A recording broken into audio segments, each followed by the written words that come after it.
Just maybe as a first question to everyone in the chat, have you worked with you probably have used ChatGPT and other services or other tools that use generative AI in the backend. But I'd like to know who of you has actually tried to build something with generative AI, with language models or with image generation models. Just real quick, just let me know in the chat. I don't know how much lag we do have. Yeah, I have tried. Thanks, retrieval. I guess a couple of you have tried, some may not.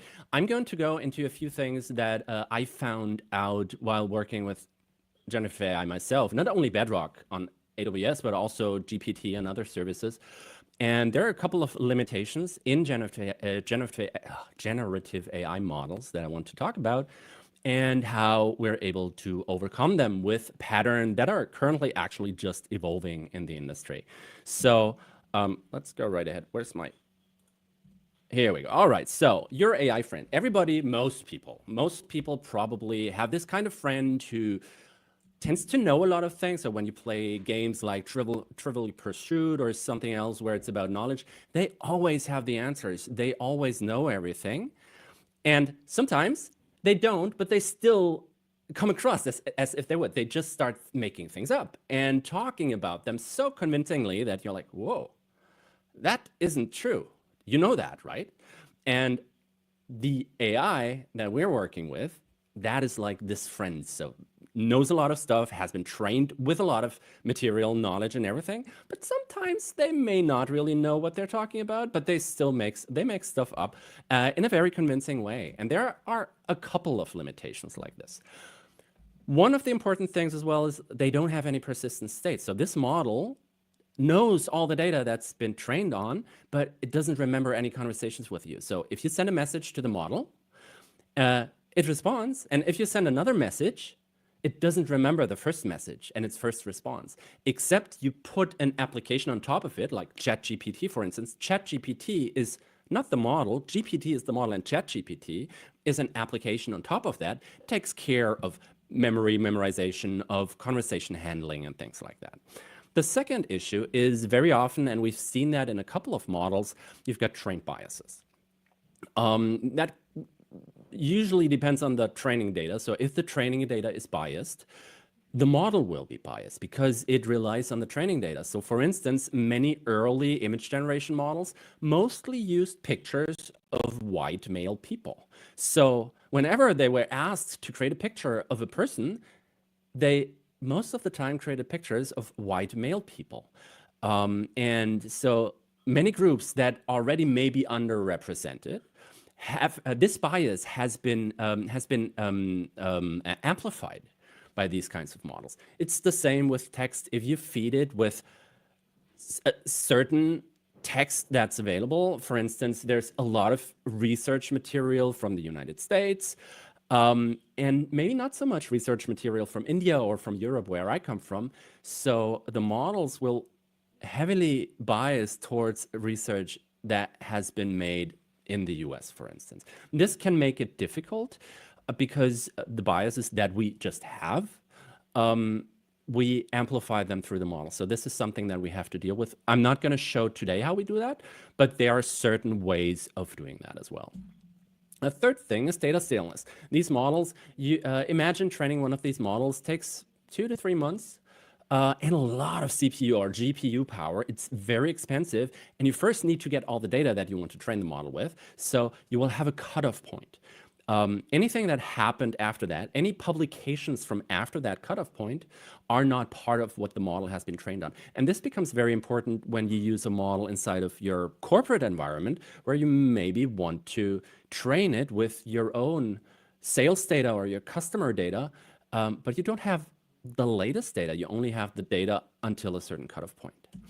And the next thing is, and that's very important, made-up predictions. It hallucinates. Like our friend who may not realize that they don't know. They think they know, or at least want to appear as if they do. So they make up things, and these models, these models make up things as well.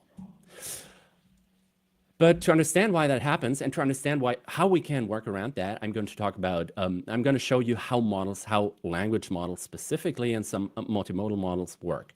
We'll start with base models.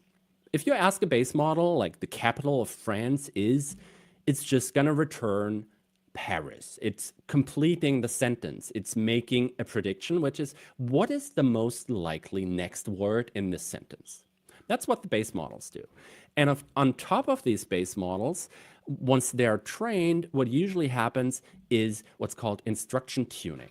So because they're only basically completing text, but if you have a conversation with them, you don't want them to just complete text. You want to be able to give them instructions and have them respond to these instructions. There's instruction tuning. So they get trained with a lot of conversations, getting instructions, responding to those instructions. And with that, when we say, for instance, what's the capital of France? The model will understand this is maybe not an instruction, but this is a question, and this question probably wants a response. So the capital of France is Paris. And models like GPT or Anthropic Claude or many Llama, many others have been trained like this. And specifically older models have a lot of hallucinations, but even modern models have them. But we've come up with many mechanisms of reducing that as an issue, but it's still going to be there, so you need to be aware of it. So one of the things that you could ask early models is, what are the two capitals of France? And they would come up with something about two capitals of France, because what you're telling it is there are two capitals of France. So it assumes you're probably right, and then it looks at its data, seeing, oh, well, there's Paris, of course, but then there's also Strasbourg, which is kind of a capital of the European Union. So there are two capitals in France. The user wants to know the two capitals of France, so we'll just make these two the capitals of France. And that's what usually happened. And what we do to circumvent this, to prevent this, is we're forcing it to lie, because our input is priming the model. Our input is giving the model context, and the model doesn't understand what we're talking about. It just effectively completes the sentence in a way that makes it answer a question through instruction tuning. We fix that through guardrails and checks. So newer models would respond in a different way. They would respond with, France has only one capital city. So it checks our assumption first before actually responding. That would be a check or a guardrail, making sure that it's not telling anything that's just factually inaccurate, or maybe use foul language or anything like that. So what's being put on top of this model is a lot of guardrails, checks, making sure that what it gives back reduces bias, or doesn't hallucinate that much, or doesn't expose any personally identifiable information, for instance. If the models have been trained and part of the training data was a lot of PII, by accident maybe, we don't want it to be exposed, so we might put in guardrails and checks that filter out what looks like PII. And that's a good point, Saulita. Our prompts need to be correct and clear. And I'm going to talk a lot about prompting today and how we can make sure they are correct, clear and accurate, and better in a sense of helping the model understand what we need. And one of the things, just real quick, that I would like to mention before I go into the details is there's two ways of thinking about generative AI. One of the ways thinking of it like, they make so many, we can't really use them because they make so many mistakes, they get so many things wrong, there's a lot of hallucinations, and all that stuff. That's a very valid way of thinking about it. However, on the other side, what I try to do is think about it this way. Whenever it does not respond in the way I wanted, I made a mistake. I didn't really tell it what I wanted it to. It's just like with my spouse. When I talk to my spouse and she doesn't really understand what I'm saying, it's not her fault. It usually is me. It's a communication issue, and I may not have made myself clear enough. And it's the same thing with these models. Because then when I look at myself and try to understand what could I do better, then I'm able to leverage the model with all its limitations. And the limitations are there. But if I say, well, these models don't work, they're wrong, I can't use them, I don't use them, then I'm going to lose out from professional perspective because other companies, other developers are going to use these models. If I don't, I may fall behind. So what's very important is really to make sure that you think about it this way. And that was just as a quick side note. So how do they work? We have the model. We give in text, what is the capital of France? And the text predicts the response. It continues the sentence if it's just the base model, or it follows the instruction, answers the question if it has instruction tuning by just returning some text. The capital of France is Paris. And what we can do is we can use something called temperature.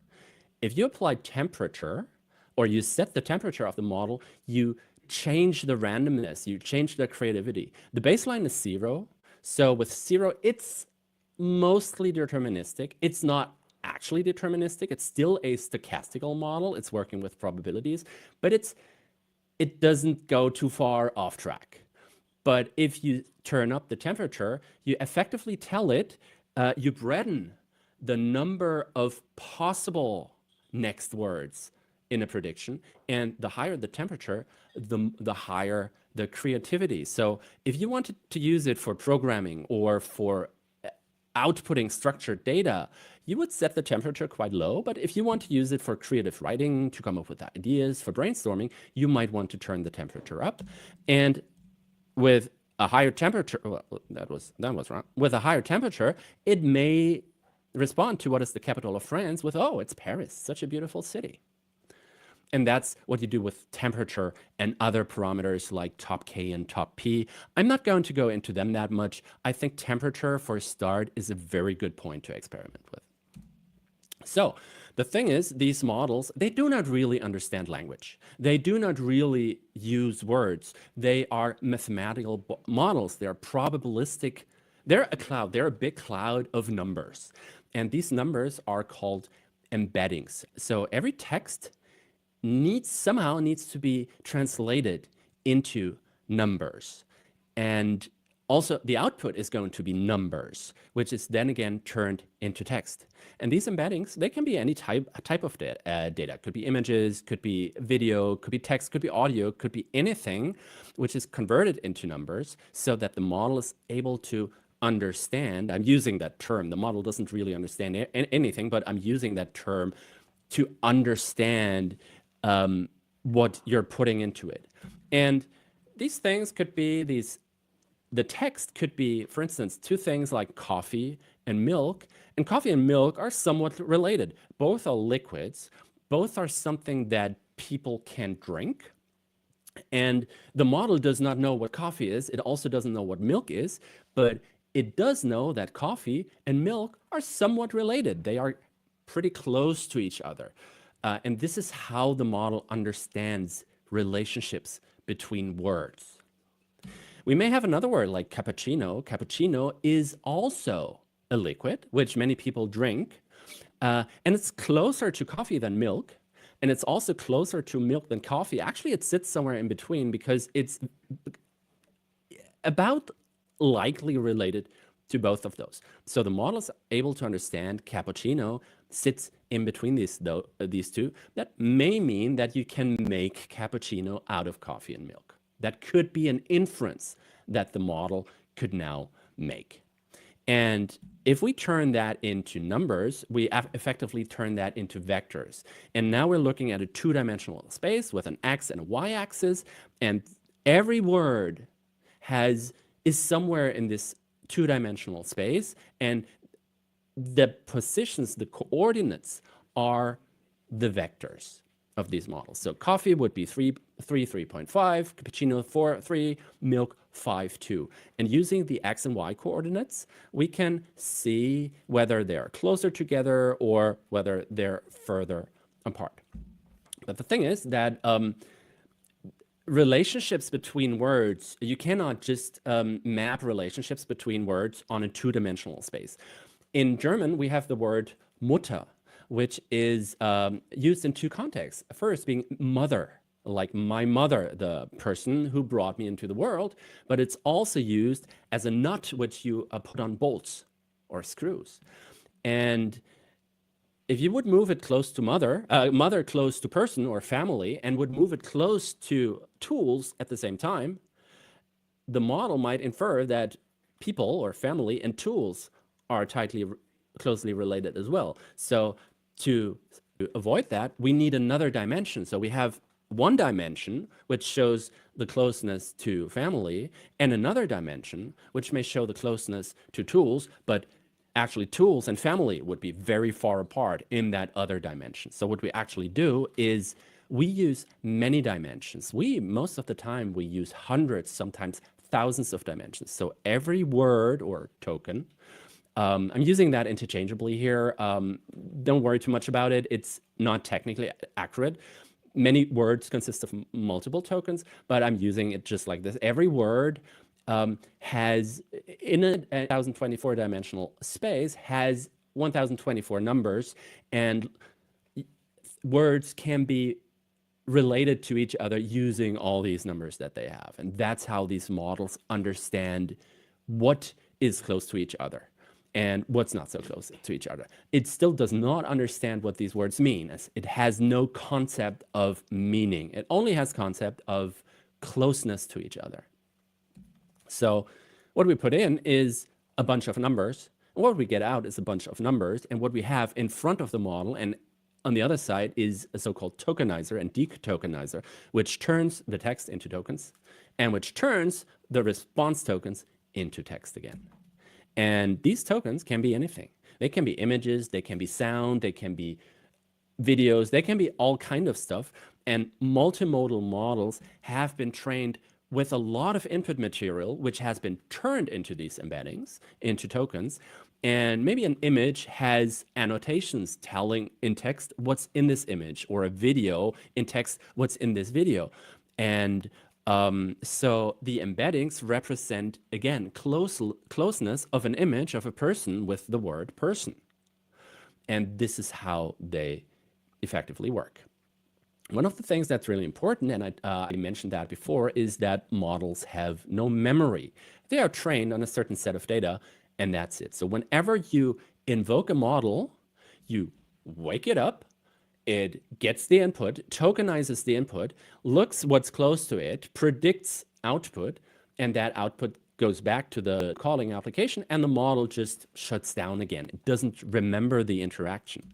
So if we ask it, what is the capital of France? It's going to respond with something like, the capital of France is Paris. And if our next question is, what about Sweden? It may respond with, oh, Sweden is a nice country, because it does not remember the first part of the conversation. The way we deal with that is by actually taking the entire prior conversation and taking that as an input, telling the model, originally the user asked, what's the capital of France? You responded, the capital of France is Paris. Then the user asks, what about Sweden? And then the model is able to infer that you want to know about the capital of Sweden. And this is how we apply memory. And I'm going to show that in a little more technical way in a minute. But first of all, let's go back to the limits of language models. As I said, they don't have memory nor persistent state. They may have trained biases, and we have to work around them using better training data, but also guardrails and checks. The data may be stale, and it makes up predictions. It has what we call hallucinations. So the question is, how can we actually upgrade these models? And this is, especially as a solutions architect or a software engineer who's working with this, it's really important to understand. And it's also important to understand the differences between these respective approaches. The first is in context learning. It's also called prompt engineering. I'm going to show you how that works. The next one is retrieval augmented generation, or short RAG. You're going to hear that a lot, where you work with knowledge bases or maybe with tools like using an API. And this is what this presentation, the title is about, connecting your AI to the real world. The next one would be fine-tuning. And fine-tuning means, excuse me, fine-tuning means that you take a model, a base model with instruction tuning, and then you retrain it with very specific, with your domain data, with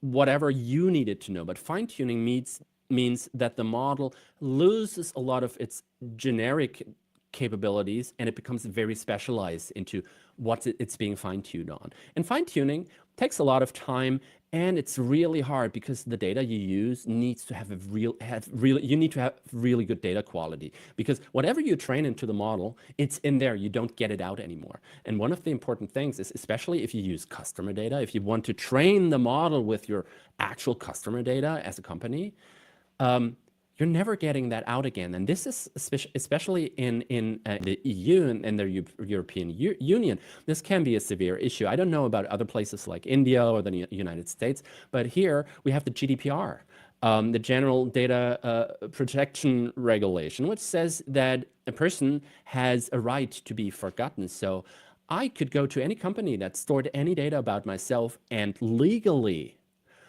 ask them to remove my data, any information that they have, and they have to do that. But if they have trained my data into their model, they would have to throw the entire model away if I ask for that and train a completely new one without my data. And that's just not feasible. So fine-tuning is something that we should only apply if we really need to, because it's very expensive, it's very complex, it's very time consuming, and if you train it with data that needs to be removed from the model, that is really hard because you just can't. And the other thing, which is similar to fine-tuning, is continued pre-training. This is where you have a general model like Llama or Anthropic Claude or GPT, and you add additional training data on it, and keeping its general capabilities, basically extending its capabilities. Same thing, training is very expensive. Training takes a lot of time, needs good quality data, and whatever you train into the model, you're not getting out again. So if you look at this, let me see, I've got my mouse here. If you look at this, actually, this is not at scale. So in context learning would be, when it comes to time, cost, quality, complexity, in context learning would be very flat down here. RAG and tool use would be maybe like, oh, I don't know why that happened. And these two would go all the way up. And there's one more that I don't even have on this slide, is training your own model.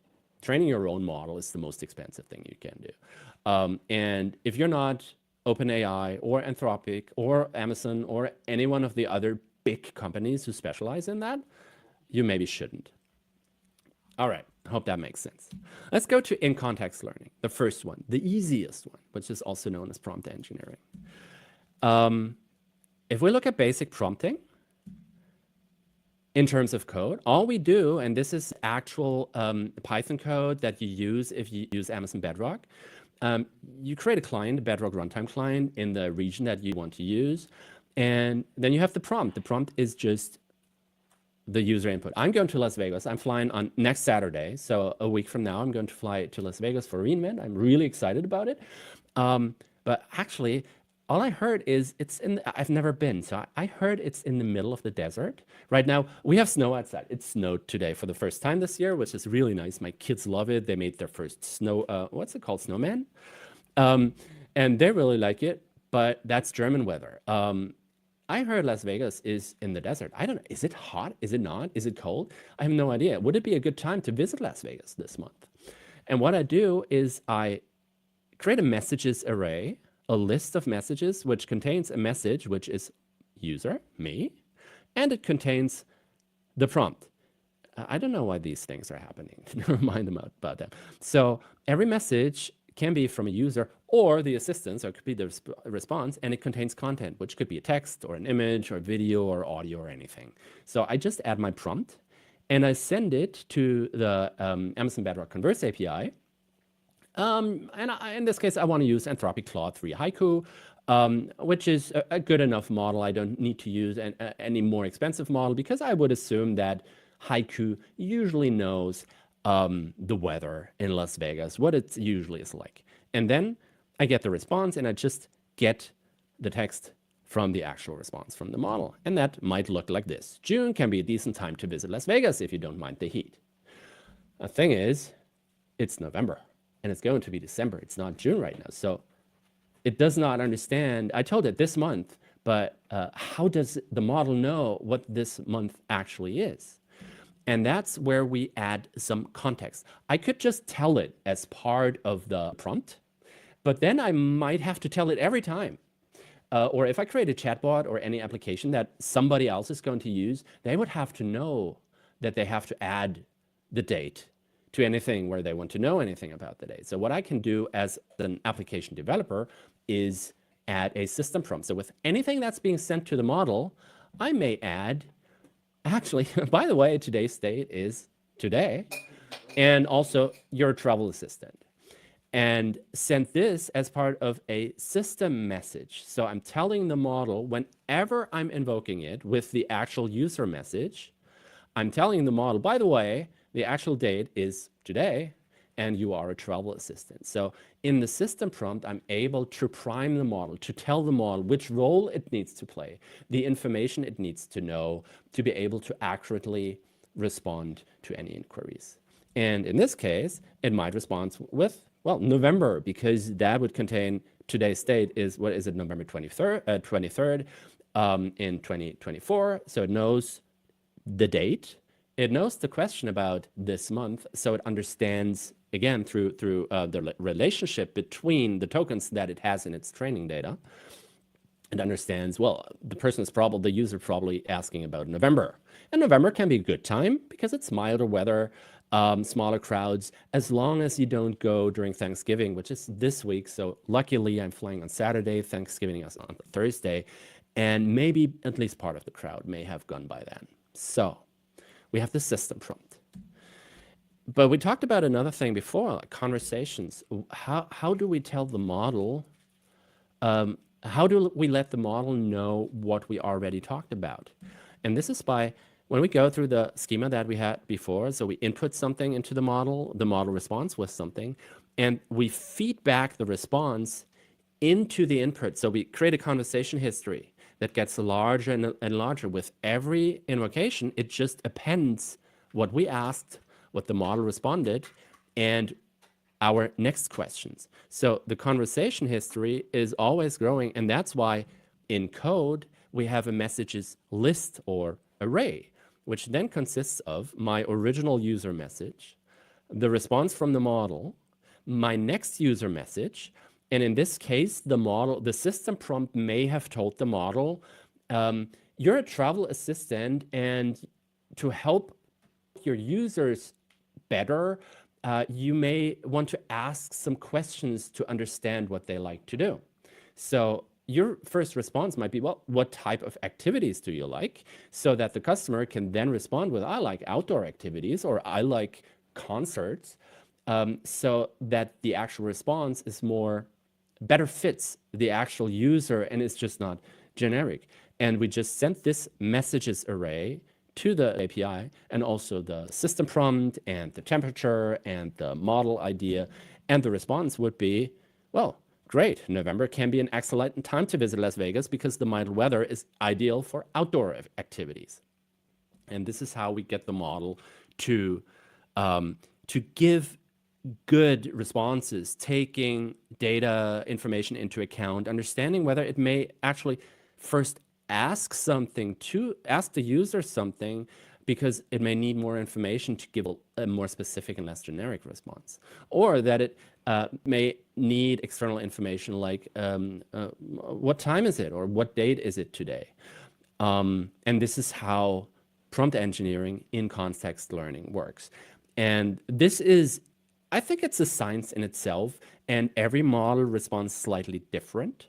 And it very much also depends on the training data. And this is something where you really have to experiment, but you can do a lot by doing this. You can add a lot of context to the model to really make sure it understands what you need inside of your application or in a conversation. So this is in context learning. The next one I'm going to talk about is retrieval augmented generation and tool use. I'm not going to talk about these two because I think that is very much outside of the scope for the beginning. I would really, really recommend doing as much as you can with these. Let me put it this way. You've got this friend who's very good at Trivial Pursuit, and they also tend to make up answers. And if you want to train them, if you want to help them better understand things that it doesn't understand. For instance, you're playing a game around a specific business domain like legal or logistics or HR or aviation. The base models don't have a lot of domain-specific knowledge, and you would like to add domain-specific knowledge. There's two ways to train your friends on the domain-specific knowledge. You could either send them back to university, have them make a degree, have them make a PhD, and whatever you need, but that takes a lot of time, it costs a lot of money, and they may also forget other things because they really focus on that specific model, and that's what you would do with fine-tuning or continued pre-training. But you could also send them to the library, tell them exactly where they can find the books that contain the information so that they can go to the library, get the book, come back and read from the book. And this basically is what RAG does. You tell the model where it finds the information. You don't train the model with the information, you tell it where it finds the information. And that's what we're going to look at now. RAG, retrieval augmented generation, and tool use is how you can actually connect the AI to the real world. If we look at the model that we had before, we have input, output, the conversation history, and when we use RAG, we actually add it to the input. The model itself does not use RAG. Your application does. So your application adds information to the input, to the actual context, which is why it's called augmented.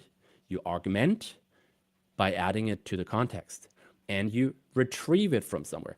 RAG is most of the time used in the context of vector stores, of vector databases, but it also includes just adding a text file, just adding a JSON object or an XML document or anything. You can just add a document, to the context, and that effectively is RAG, where you say, I need additional information, and the information is stored in this document, or I need to add information about the code base that I'm working on when I'm using an AI assistant that helps me with coding.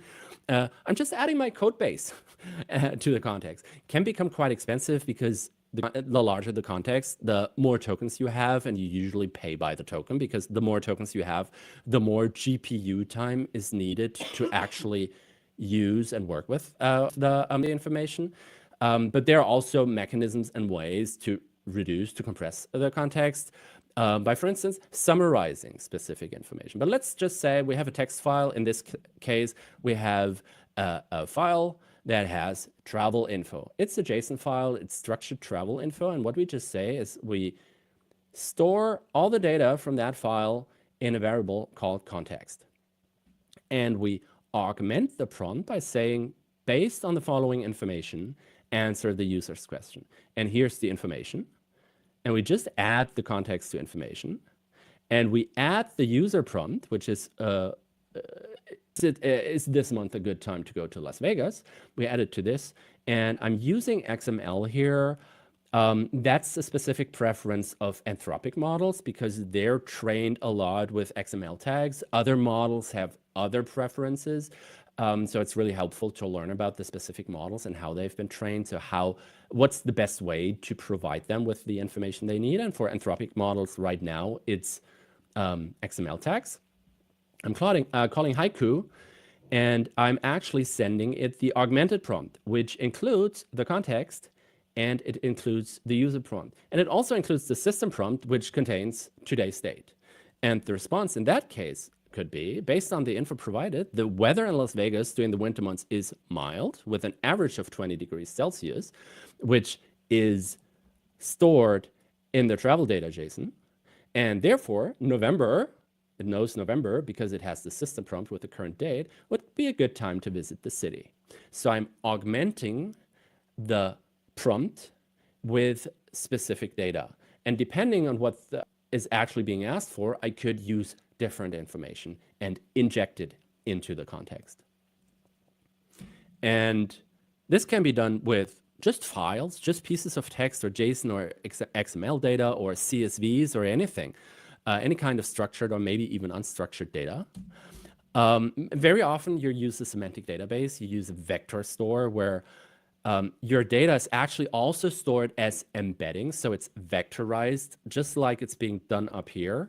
You're vectorizing your CRM data or your whatever you're working with it in your domain and your product information stored in that database. And you may have a semantic search where when a user asks about a specific, or when you have a customer support case, which is one of the canonical examples, if you have a customer support case, and somebody calls customer support and the customer support agent, which may be an AI or maybe a person supported by an AI, they don't want all the customer cases. They want the cases specific to this customer.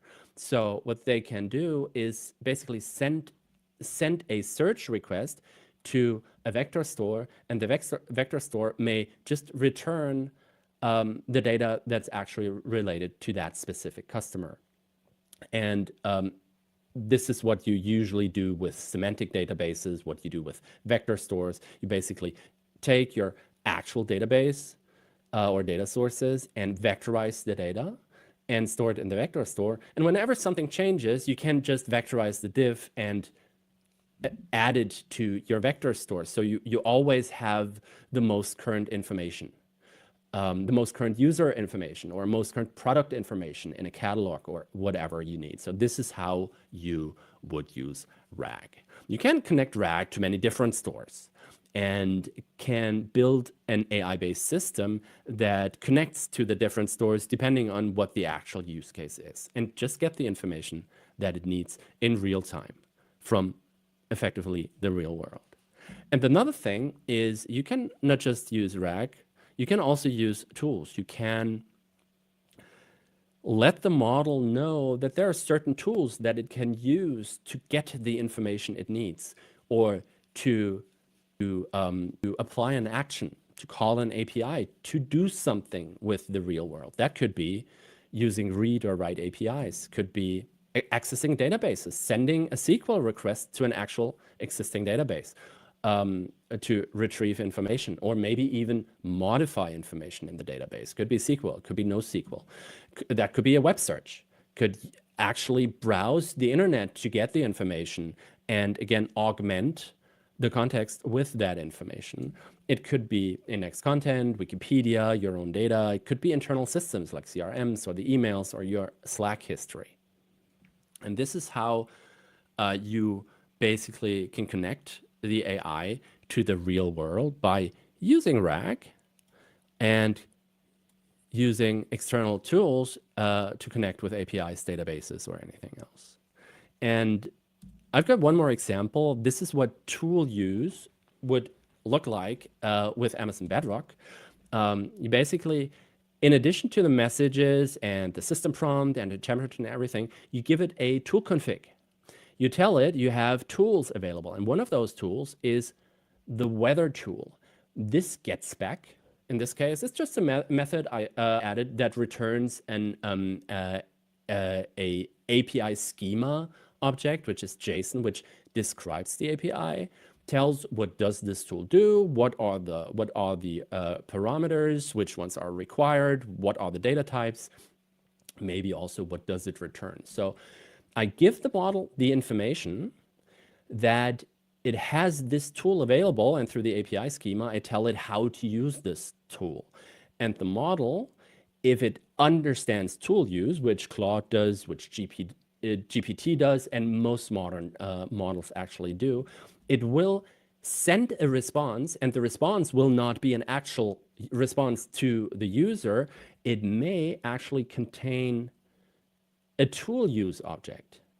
And this tool use object then contains the actual argument that should be sent to the tool. So if tool use is in response, and somewhere in the tool use, it may say, well, please use the weather tool, because that could be multiple tools. Please use the weather tool. And this is the data that I want you to send to the weather tool. Then you can go to the weather tool. That's what we do here. You call it, you send it the arguments, or the argument in this case, city, And the weather tool, this API, may return a JSON object containing the weather information, the forecast for next week in Las Vegas, for instance, and you just append it to your next message. So the next user message contains a tool result, including a tool use ID, which is inside of the response as well. So the model is able to correlate, and it includes the weather info as JSON. So, and then you send the entire thing back to the model. So what's happening here is you send the user request to the model. The model realizes, well, I don't know the weather in Las Vegas, but I just got informed by the request that there is a tool that I can use, and I only need to tell it the city. So, well, I need the weather for Las Vegas. So I'm going to tell my user or the application that uses me to use the weather tool with the input Las Vegas. And this comes back. This is the assistant response. Then I take that. I realize, all right, there's tool use in there. I'm going to call my tool, and I'm going to take this to send it back to the model. And the model sees, all right, the first message was the user asking for the weather in Las Vegas. My response was, well, I need you to use the tool. Then I got back from the user, here's the response from that tool. And now I know the weather in Las Vegas, so I can then create the final response, which may look like this based on next week's weather forecast. The temperature in Las Vegas will be sunny with a high of 19 degrees, and so forth. Let me just look at the question here. Really appreciate showing code when explaining these concepts. Helps me know how user requests actually go to model. Questions: how do I write such sample code or a sample bot and test the RAG chatbot? We unfortunately don't have the time for me to respond to this. This is a very important question. Just real quick, what I like to do is really just create a Jupyter notebook and just try going back and forth and try seeing what happens. That works if you use Python. It may be different if you use other languages, but that's what I usually do. Just create a Jupyter notebook, go back and forth, and in the next step, maybe even automate this. So when I find a working sequence, I may actually write something like a test, a regression test that I may run against next iterations of the model or next iterations of my system prompt to see if the response and the back and forth with tool use or RAG still works the way I expect it to. And now this is basically the mental model. We have the model, we send context into the model, we get a response, we feed that response back into the context. We may augment it through RAG. The response may ask for tool use, so we send the tool response back to the context and go back and forth. And this basically is the loop of using generative AI models inside of any application without having to do your own training. And the most important thing is, remember, LLMs are really powerful. They have a number of limitations, but if you apply in-context learning, prompt engineering, if you apply tools, tool use, if you apply RAG, you're able to really connect to the real world, connect it to your specific data, effectively provide anything it needs to solve your specific use case. And that's it. Thank you so much. You can find me on Twitter, X, not so much anymore, to be honest, because I don't want to go into politics, but I'm more using LinkedIn by now. So if you want to reach out, you can on Twitter. I may not be using it that much, but I will definitely respond on LinkedIn. Thanks for having me. I hope you learned something new.